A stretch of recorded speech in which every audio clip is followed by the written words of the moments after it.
24వ తేదీ ఆగస్టు నెల 2026 సంవత్సరం. ఈరోజు దేవుని వాగ్దానం మత్తయి సువార్త 22వ అధ్యాయము 37వ వచనము. నీ పూర్ణ హృదయముతోనూ నీ పూర్ణ ఆత్మతోనూ నీ పూర్ణ మనస్సుతోనూ నీ దేవుడైన ప్రభువును ప్రేమింపవలెనన్నదియే. సహోదరి సహోదరులారా, ధర్మశాస్త్ర ఉపదేశకుడు ప్రభువుని అడుగుతాడు, ధర్మశాస్త్రంలో ముఖ్యమైన ఆజ్ఞ ఏది అని.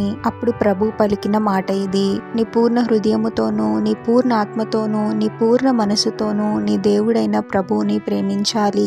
ఇదే ముఖ్యమైనది, అలాగే మొదటి ఆజ్ఞ అని. మనలో ఎంతమంది ఈ ఆజ్ఞను పాటిస్తున్నామో అనేది మనల్ని మనం పరిశీలించుకోవాలి. మనం అనుకున్నది అనుకున్న సమయంలో జరిగినప్పుడు మనం మేలులను పొంది ఆశీర్వదింపబడితేనే ప్రభువుని ప్రేమించడం కాదు, కానీ ప్రతి పరిస్థితిలోనూ ప్రభువుని పూర్ణ హృదయంతో పూర్ణ ఆత్మతో పూర్ణ మనస్సుతో ప్రేమించాలి.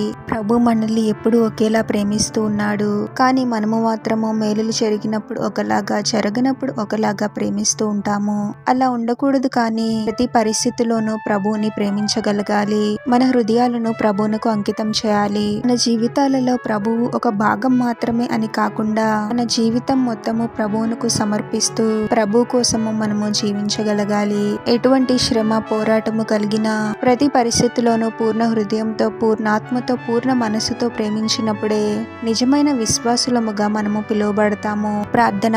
పరిశుద్ధుడు వగు ప్రభువా, మీ పరిశుద్ధమైన నామమునకు తరతరములు యుగయుగములు మహిమ కలుగును గాక. మరొక నూతన దినంలోనికి మమ్మల్ని క్షేమంగా ప్రవేశింపచేసిన దేవా, మీకే స్తోత్రం తండ్రి. అనుకూల పరిస్థితులలో ఒకలాగా, ప్రతికూల పరిస్థితులలో మరొకలాగా మిమ్మల్ని ప్రేమించే వారముగా మేము ఎప్పుడూ ఉండకూడదు తండ్రి. మా జీవితాలలో మీరు మేలులు జరిగిస్తూ ఉన్నప్పుడు, ఆశీర్వదిస్తూ ఉన్నప్పుడు మిమ్మల్ని మేము ఎలాగైతే ప్రేమిస్తామో, ప్రతి శ్రమలోను పోరాటంలోను మిమ్మల్ని అదే విధంగా ప్రేమించే వారముగా మేము ఉండాలి తండ్రి. మా జీవితాలలో మొదటి స్థానాన్ని మీకే ఇవ్వాలి ప్రభువా. మిమ్మల్ని పూర్ణ హృదయంతో పూర్ణ ఆత్మతో పూర్ణ మనసుతో ప్రేమిస్తూ మా జీవితకాలం అంతయు మీకు నమ్మకంగా జీవించే వారముగా మమ్మల్ని దీవించమని, ఈ ప్రార్థనలో ఏకీభవిస్తున్న ప్రతి ఒక్కరిని పేరు పేరున దీవించి ఆశీర్వదించి అభిషేకించమని, వారు చేసే ప్రతి పనిలో మీరే వారికి తోడుగా ఉండి వారిని అన్ని కీడుల నుండి అపాయముల నుండి మీరే వారిని రక్షించమని ఈ మా మనవులన్నీ యేసుక్రీస్తు వారి పరిశుద్ధ నామంలో అడిగి వేడుకొనుచున్నాము తండ్రి.